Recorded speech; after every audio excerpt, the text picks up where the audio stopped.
This is Valley News Live at noon. Crookston voters said no to a bond issue that would have paid for construction of a new multi-use sports facility in the city. It failed by just 9 votes. The final tally was no 842, yes 833. That bond issue would have allowed the Crookston School District to spend $4 million for new artificial turf, new field, track lanes, and seating for more than 750 people. Passage of that referendum would have meant higher property taxes starting next year. Voters in Ulen-Hitterdal overwhelmingly said no to their bond issue. The school district had asked for approval on a child care center. The people voted 70% no, 30% yes. A 19-year-old Minnesota Cap counselor is now facing child endangerment charges for allegedly shooting arrows at a group of children last month, hitting one boy in the arm. The criminal complaint says that Mackenzie Stolt was standing on a shooting platform at the camp's archery range in Minnetrista and told an 8-year-old boy to stand in front of the targets. Another camp counselor says Stolt picked up the bow and arrow and then shot at the victim. That arrow went between the boy's legs and hit the target behind him. A group of children then moved in range and Stolt continued to fire arrows. However, that last one hit a child in the arm. One man is dead after a shootout with police in Sioux Falls, South Dakota during a traffic stop. Police say at least one person pulled out a gun yesterday and started shooting. Police then returned fire, killing that person. More details on the shooting are expected later today. Let's now get a check of your forecast out there. Nice bright sky, blue and sunshine. Hard to complain, really. Summer Schnellbach is in with a check of your midweek Wednesday forecast. Good afternoon, Summer. Good afternoon. And don't you see it? The faintest of high-level cloud cover. That's about as much as we have going on for your lunchtime hour. Temperatures are warming up nicely this afternoon. Lots of 70s, 76 right here in Fargo and in Grand Forks as well. 77 Jamestown, 79 in Fergus Falls. Abundant sunshine across the valley, but few more clouds noted in Grand Forks, Northern Valley. It is not a first alert weather day. Did not mean to have that graphic in there. So let's move on to your temperatures.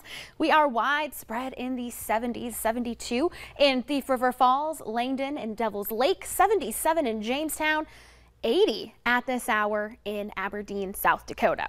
Not much to show at all on satellite and radar, but up in Canada, we do have a few clouds and showers way off in the distance. All we're going to see from that today is a few more clouds across the far northern Red River Valley. So enjoy the sunshine this afternoon. Temperatures warming into the low 80s.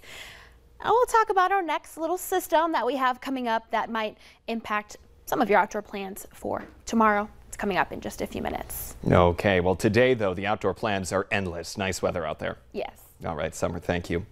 The Ramsey County Board of Commissioners has approved a $1.5 million settlement with 8 correctional officers of color who were barred from guarding former police officer Derek Chauvin in 2020. The officers say the Ramsey County Adult Detention Center prohibited them from interacting with or guarding Chauvin, who is white, or going anywhere on the floor where he was held. They say it was a segregation order given by the detention center superintendent. Chauvin was convicted in 2021 of murder and manslaughter in the death of George Floyd. We have a traffic alert for drivers in downtown Fargo starting today. 10th Street North is down to 2 lanes between 1st Avenue South and 1st Avenue North. The closure is expected to be in place for about 3 days. In an effort to get more monkeypox vaccines into arms, the FDA is now saying that a single vaccine dose can be divided up. The emergency authorization allows healthcare providers to get 5 doses of the Jynneos vaccine, but it must be administered intradermally under the top layer of the skin. The current U.S. supply of monkeypox vaccine remains limited as virus numbers continue to increase.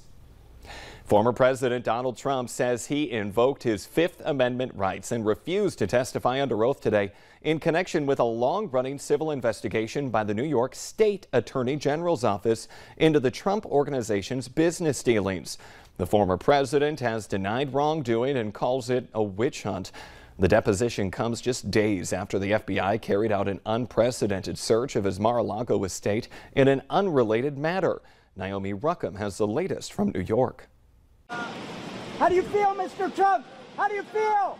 Former President Donald Trump gave a thumbs up Wednesday as he left Trump Tower for his deposition, but but he later released a statement saying he didn't answer any questions. The civil investigation, led by New York's Attorney General Democrat Letitia James, is looking into whether the Trump Organization misstated the values of multiple real estate properties to get favorable loans and tax deductions. In May, her office said it had collected substantial evidence that could support a lawsuit against Mr. Trump, his company, or both. In a statement, Mr. Trump explained his reason not to testify, saying, "I once asked, if you're innocent, why are you taking the Fifth Amendment? Now I know. When your family, your company, and all the people in your orbit have become the targets of an unfounded, politically motivated witch hunt, you have no choice." The former president also said the search of his Mar-a-Lago home earlier this week by federal agents solidified his decision not to testify. Monday, the FBI looked for documents at his Florida estate that are believed to contain classified information. This is the first time a search warrant has been carried out against a former president. The former president's Republican allies accused the Department of Justice of politicizing the agency. It was an outrage and an abuse of power. U.S. officials tell CBS News approval for the search came from the highest levels of the Justice Department. Naomi Ruckham, CBS News, New York.